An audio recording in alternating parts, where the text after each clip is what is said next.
আসসালামু আলাইকুম।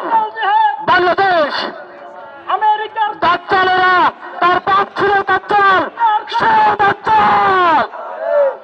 তারা এদেশে দাজ্জালকে আমরা কোন ভোট দেব না।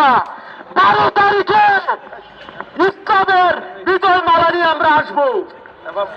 ভাই না, এই বিষয়টা এই প্রসঙ্গ না, এই বিষয়ে কথা বলতে হবে।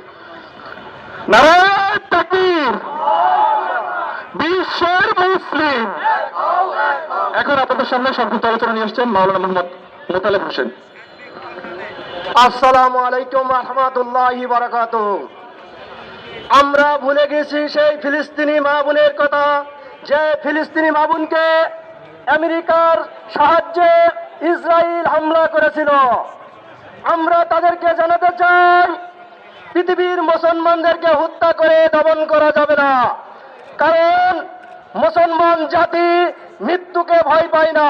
মুসলমান জাতি শাহাদাতের তামান্না নিয়ে সারা পৃথিবীতে ছাপিয়ে পড়বে ইনশাআল্লাহ। আমরা আরো বলতে চাই, যারা এই ফিলিস্তিনি মাটিকে হামলা করছে তাদের অচিরেই তাদের পতন হবে, আমরা দেখতে পারবো ইনশাআল্লাহ। কারণ এই ফিলিস্তিন আমাদের ইমানের সাথে জড়িয়ে আছে। কারণ মুসলমানের প্রথম কিবলা হচ্ছে বাইতুল আকসা, যেমন আমাদের দ্বিতীয় কিবলা হচ্ছে কাবা, তৃতীয় আমাদের সেই মুহাম্মদ রাসূলুল্লাহ সাল্লাল্লাহু আলাইহি ওয়াসাল্লামের মদিনা শরীফ। আমরা চাই মুসলমান সারা পৃথিবীতে একত্রিত হয়ে আমেরিকার বিরুদ্ধে আমাদেরকে ঝাঁপিয়ে পড়তে হবে ইনশাআল্লাহ। কারণ তারা যেখানে চাচ্ছে মুসলিম রাষ্ট্র কায়েম হোক, সেখানেই তারা ঝাঁপিয়ে পড়ছে সমস্ত ইহুদি খ্রিস্টান নাসারা। আমাদের উদ্দেশ্য হবে তাদের বিরুদ্ধে রুখে দাঁড়ানো, তাদের বিরুদ্ধে প্রতিবাদ করা আমাদের একান্ত ইমানের দায়িত্ব।